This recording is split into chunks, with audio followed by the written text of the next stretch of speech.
ಲಗಾನ್ ದೇವ್ ಇನ್ನಿಲ್ಲ.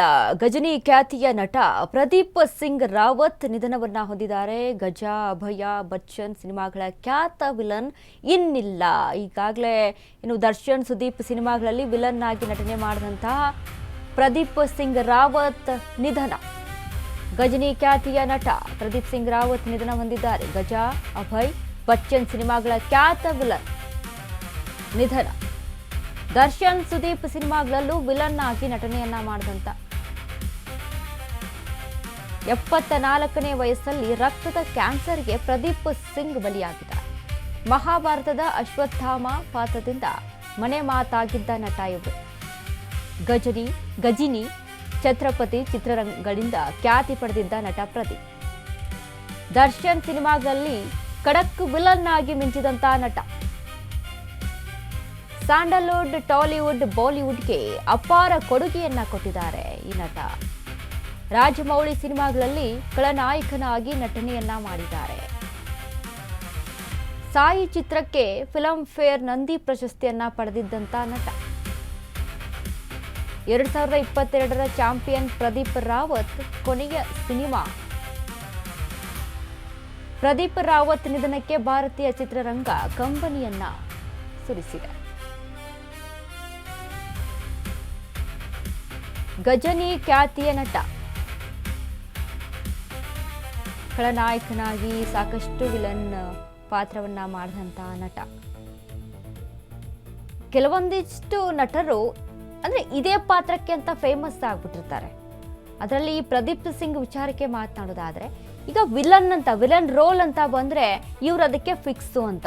ಈಗ ಕನ್ನಡ ಸಿನಿಮಾ ರಂಗದಲ್ಲೂ, ತಮಿಳು ಆಗಿರ್ಬೋದು, ಟಾಲಿವುಡ್, ಬಾಲಿವುಡ್, ಕನ್ನಡ ಎಲ್ಲ ಚಿತ್ರರಂಗದಲ್ಲೂ ಕೂಡ ಅಷ್ಟೇ ಅಭಿನಯವನ್ನ ಮಾಡಿ ಆ ಪಾತ್ರಕ್ಕೆ ಅಷ್ಟೇ ಒಂದು ಆ ಪಾತ್ರಕ್ಕೆ ಅಷ್ಟೇ ಗೌರವವನ್ನು ಕೊಟ್ಟು ಮಾಡುವಂಥ ನಟ ಇವರು. ಸೊ ಇದೀಗ 24ನೇ ವಯಸ್ಸಿನಲ್ಲಿ ರಕ್ತ ಕ್ಯಾನ್ಸರ್ನಿಂದಾಗಿ ಸಾವನ್ನಪ್ಪಿದ್ದಾರೆ. ನಿಜಕ್ಕೂ ಕೂಡ ಚಿತ್ರರಂಗಕ್ಕೆ ಒಂದು ತುಂಬಲಾಗದ ಹಾನಿ ಅಂತ ಹೇಳ್ಬೋದು. ಯಾಕಂದರೆ ವಿಲನ್ ಪಾತ್ರಗಳಲ್ಲಿ ನೋಡಿ, ಕೆಲವೊಂದಿಷ್ಟು ಸ್ಟಾರ್ ನಟರು ಅವ್ರದ್ದೇ ಆದಂಥ ಪಾತ್ರವನ್ನು ಗುರುತಿಸ್ಕೊಂಡಿರ್ತಾರಲ್ಲ, ಅದನ್ನು ರೀಪ್ಲೇಸ್ಮೆಂಟ್ ಮಾಡೋದಕ್ಕೆ ಯಾರಿಂದ ಕೂಡ ಸಾಧ್ಯ ಆಗೋದಿಲ್ಲ. ಈಗಲೂ ಕೂಡ ನೋಡಿ, ದೊಡ್ಡ ದೊಡ್ಡ ಸ್ಟಾರ್ ನಟರ ಜೊತೆಗೆ ಈಗ ಒಬ್ಬ ಹೀರೋನ ವರ್ಚಸ್ ಯಾವ ರೀತಿಯಾಗಿರುತ್ತೆ, ಆ ವರ್ಚಸ್ಸಿಗೆ ತಕ್ಕಂತೆ ಅಪೋಸಿಟ್ ಆಗಿ ವಿಲನ್ನನ್ನು ಆಯ್ಕೆ ಮಾಡಿರ್ತಾರೆ. ಅಂಥ ವಿಲನ್ಗಳ ಪಟ್ಟಿ ಅಂತ ಬಂದಾಗ ಇವರು ಕೂಡ ಒಂದು ಮೊದಲನೇ ಸ್ಥಾನದಲ್ಲಿ ಇರ್ತಿತ್ತು. ಪ್ರದೀಪ್ ಸಿಂಗ್ ರಾವತ್ ಕೂಡ ಮೊದಲ ಸ್ಥಾನದಲ್ಲಿ ಇರ್ತಿದ್ರು. ಅಲ್ಲಿ ಗಜ ಆಗಿರ್ಬೋದು, ಅಭಯ ಚಿತ್ರ ಆಗಿರ್ಬೋದು, ಬಚ್ಚನ್ ಆಗಿರ್ಬೋದು, ಇವೆಲ್ಲ ಸೂಪರ್ ಬ್ಲಾಕ್ ಬಸ್ಟರ್ ಸಿನಿಮಾಗಳಿವೆಲ್ಲ. ದರ್ಶನ್, ಸುದೀಪ್ ಸಿನಿಮಾಗಳು ಅಂತ ಅಂದಾಗ ಅದರಲ್ಲಿ ವಿಲನ್ ಪಾರ್ಟನ್ನು ಮಾಡಿದಂತಹ ಪ್ರದೀಪ್ ಸಿಂಗ್ ರಕ್ತದ ಕ್ಯಾನ್ಸರ್ನಿಂದಾಗಿ ಪ್ರದೀಪ್ ಸಿಂಗ್ ವಿಧಿವಶರಾಗಿದ್ದಾರೆ. ಮಹಾಭಾರತದ ಅಶ್ವತ್ಥಾಮ ಪಾತ್ರದಲ್ಲೂ ಕೂಡ ಮನೆ ಮಾತಾಗಿದ್ದಂಥ ನಟ. ಅಂದರೆ ಆ್ಯಕ್ಟಿಂಗ್ ಅನ್ನುವಂಥದ್ದು ಅವರ ಒಂದು ಬರ್ತೆ ಬಂದಿರ್ತೇನೋ ಆ ರೀತಿಯಾಗಿ ಅವರ ನಟನೆ ಇರ್ತಿತ್ತು. ಸ್ಕ್ರೀನ್ ಮೇಲೆ ಅವರು ಬಂದರು ಅಂತ ಅಂದಾಗ, ವಿಲನ್ ಅಂತ ಅಂದಾಗ ಇವರ ಒಂದು ಏನು ಸ್ಕ್ರೀನ್ ಮೇಲೆ ಕಾಣಿಸ್ಕೊಳ್ತಾ ಇದ್ದಂಥ ರೀತಿ ಆಗಿರ್ಬೋದು, ಅವರನ್ನು ಅಷ್ಟೇ ಒಂದು ರೆಬಲ್ ಆಗಿ, ಅಷ್ಟೇ ಒಂದು ಖಡಕ್ ಆಗಿ ಸಿನಿಮಾ ರಂಗದಲ್ಲಿ ಕಾಣಿಸ್ಕೊಳ್ತಾ ಇದ್ದಂತಹ ವಿಲನ್, ಖಳನಾಯಕ. ಬಟ್ ಇದೀಗ ವಿಧಿವಶರಾಗಿದ್ದಾರೆ. ಫಿಲಮ್ ಫೇರ್ ನಂದಿ ಪ್ರಶಸ್ತಿ ಪಡೆದಿದ್ದಂಥ ಸಾಯಿ ಚಿತ್ರಕ್ಕೆ ಇತ್ತೀಚೆಗೆ ಫಿಲಮ್ ಫೇರ್ ನಂದಿ ಪ್ರಶಸ್ತಿಯನ್ನು ಪಡೆದಂಥ ನಟ. ತುಂಬಲಾಗದ ನಷ್ಟ ಸಿನಿಮಾ ಇಂಡಸ್ಟ್ರಿಗೆ.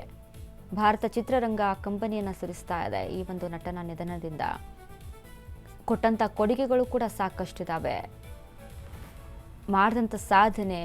ಕೊನೆಯದಾಗಿ ಆ ವ್ಯಕ್ತಿ ಇಲ್ಲ ಅಂತ ಅಂದಾಗ ವ್ಯಕ್ತಿಯ ವ್ಯಕ್ತಿತ್ವ ನಮಗೆ ಬಿಟ್ಟು ಹೋಗ್ತಾರೆ. ವ್ಯಕ್ತಿ ಫೈನಲ್ ಆಗಿ ಒಬ್ಬ ಮನುಷ್ಯ ಬಿಟ್ಟು ಹೋಗೋದೇನೋ ಅವರ ವ್ಯಕ್ತಿತ್ವವನ್ನು, ಯಾವ ರೀತಿಯಾಗಿದ್ದರು, ಏನು ಸಾಧನೆಯನ್ನು ಮಾಡಿದರು, ಯಾವ ರೀತಿಯಾಗಿ ನಡ್ಕೊಳ್ತಿದ್ರು ಅನ್ನುವಂಥದ್ದು. ಸೊ ಹಾಗಾಗಿ ಈ ಒಬ್ಬ ಪ್ರದೀಪ್ ಸಿಂಗ್ ಅವರು ಸಹಿತ ಅಷ್ಟೇ ಚಿತ್ರರಂಗಕ್ಕೆ ಕೊಡುಗೆಯನ್ನು ಕೊಟ್ಟು ಇದೀಗ ವಿಧಿವಶರಾಗಿದ್ದಾರೆ.